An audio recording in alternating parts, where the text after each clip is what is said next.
Okay. Well, I would credit SMU. I thought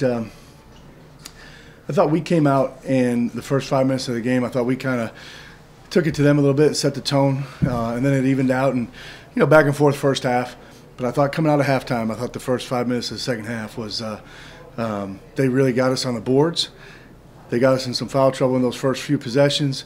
I thought that really kind of was foreshadowing how the whole second half would be played.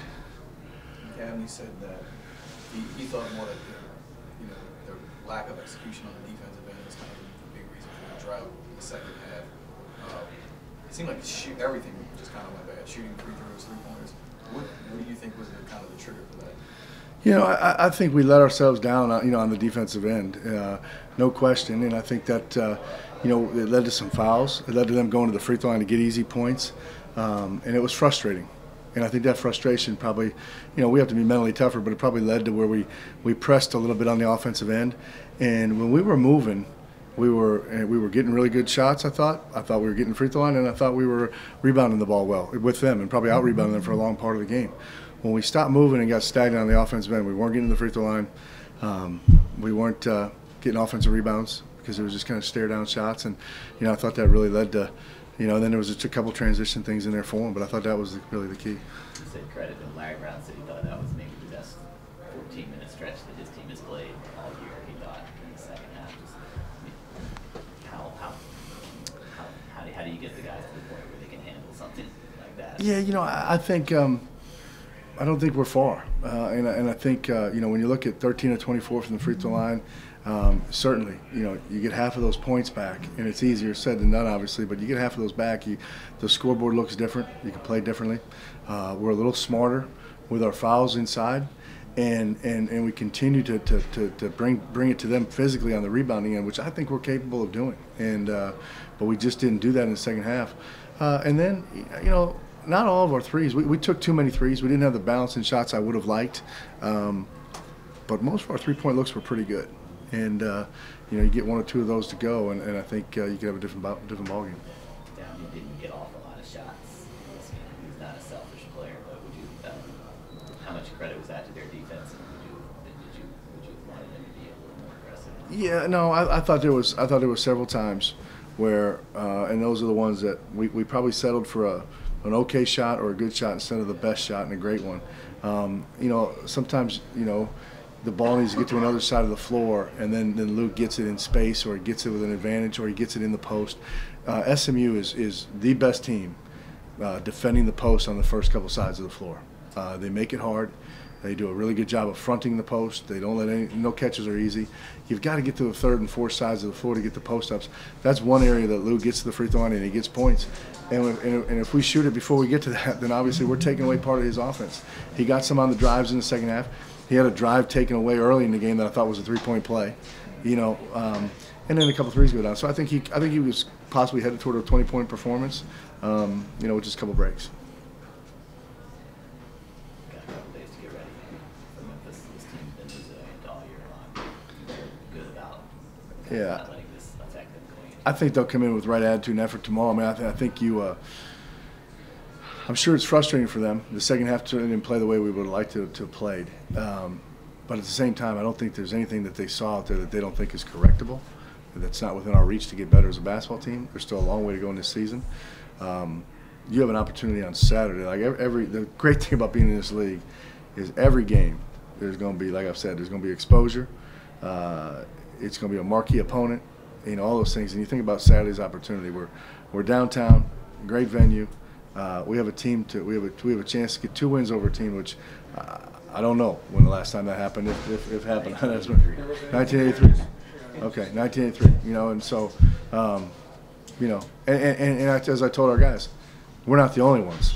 A lot of people have failed to sweep them in a long period of time. So, a great opportunity, but most importantly, that win is a team that is right now kind of in that same range of standings we are, and we get a great chance to get another game on them if we can play well. We'll have to play great. I thought the second half, Nick Coles and those guys, for them, really, they were a handful. So we'll have to be better defensively. We'll have to improve on these things, but there's a lot of things still within reach for this team.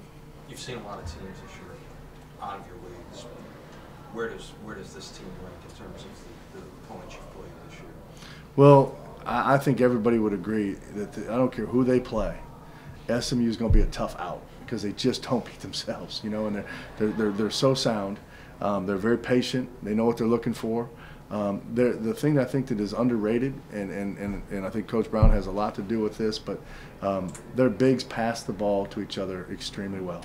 And so that ball moves on, you know, offensively on you, and puts your defense in some tough situations. And so a team like ours that doesn't have great size at every position, it is really hard to disrupt their rhythm.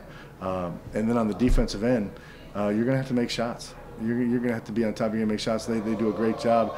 They're not maybe as good at protecting the rim as maybe they were before, but they protect that paint in a great way. Is that the best that you've seen this year? We've seen some pretty good ones, but I would say the way they play together, you know, and the way they execute off ball screens and stuff is really impressive.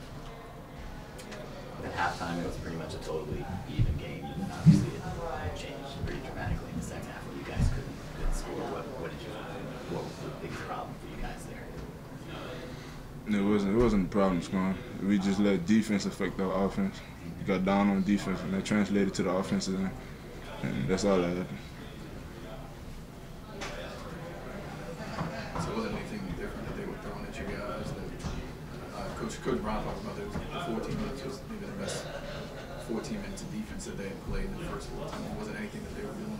There was nothing they was doing different. Just like I said, we got down on defense that we wasn't executing right because they didn't do anything different on offense. We just didn't execute, and it just translated to offense. We were worrying about what we was doing wrong on defense. It wasn't moving the ball and just making the game way harder than what it needed to be. Did you feel in a good position going into the halftime? Did you feel like the game was going the way you wanted it to at that point? Yeah, I felt real good about it. I wanted to out-rebound, but I felt like we was tied rebounding, but it was ahead. Well, yeah, I just felt that we needed to rebound a little bit more, but all in all, I felt real good about the league and the score and where we was at the time. Jay, what did you feel like went on in the second half during that long scoring drive? Sometimes it seemed like some guys were taking some tough shots during that stretch. The game is a game of rhythm. Defensively, we were out of rhythm, so that took us out of rhythm offensively. That's basically it. You know, tough shots or not, you know, we can hit tough shots, but you know exactly what happened on the defensive end. And, you know, our heads were down there instead of going each possession by each possession. So we were just out of sync. They got a lot of offensive rebounds in the second half. But that one of the things that let you get the guy you guys Definitely. You know, they were holding us to one shot, and sometimes we weren't holding in to one shot. So that's the game in itself, and you know, come down to free throws and hitting open shots and stuff like that. So you know, it wasn't anything that they did special, but the stuff that we can control is why we lost.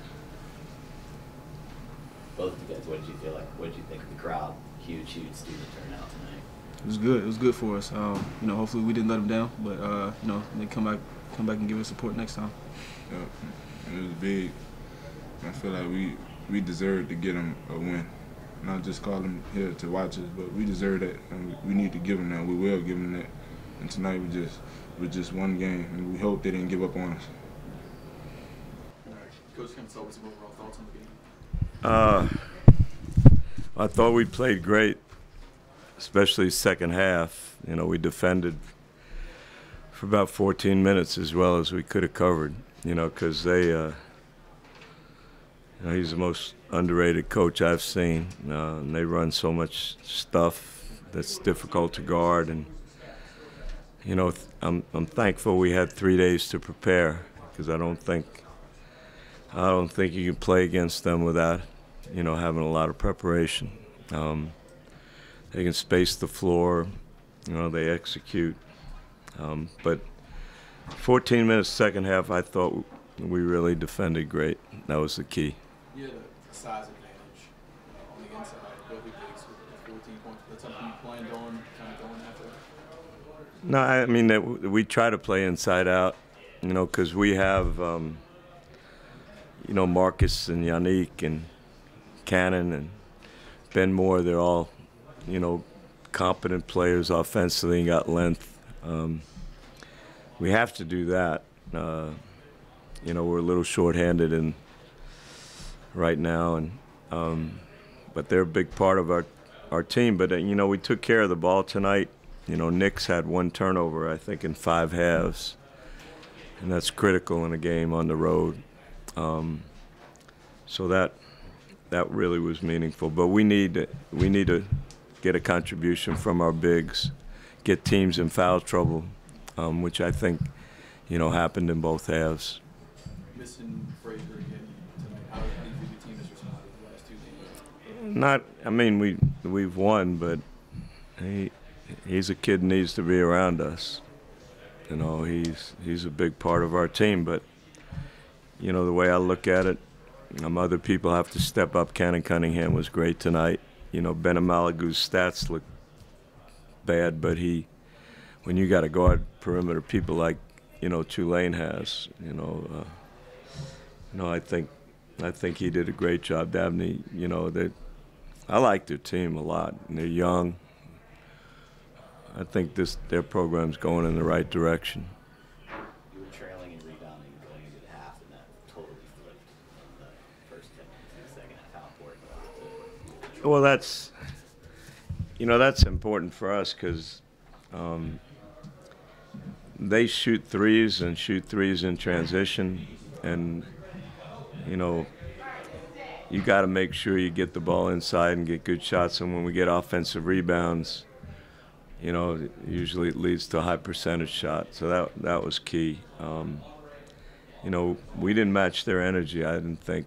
After we got a lead early, 6 or 7 points, I thought their energy really picked up. We got out of the half pretty good. But that's the way we have to play. I think we're like +8, you know, rebounding against some quality teams. And now with Marcus back, you know, that's going to be a big part of what we try to do. Dabney can be a high-volume shooter, and he only attempted 8 shots. How important was that? Just you guys for long stretches in the first half, you kind of was taken out of the Tulane offense. Well, you know, he's unselfish. I didn't see him forcing anything. That's why I like their team so much. They play within themselves. I think we wrote on the board, you know, he's averaging 17 a game in conference, but, you know, we were concerned about Stark. You know, I love the way he plays, and, you know, Dabney, obviously, and, you know, Trey. You know, I just love his energy. You know, I'm glad to see his senior year. He's got a quality team.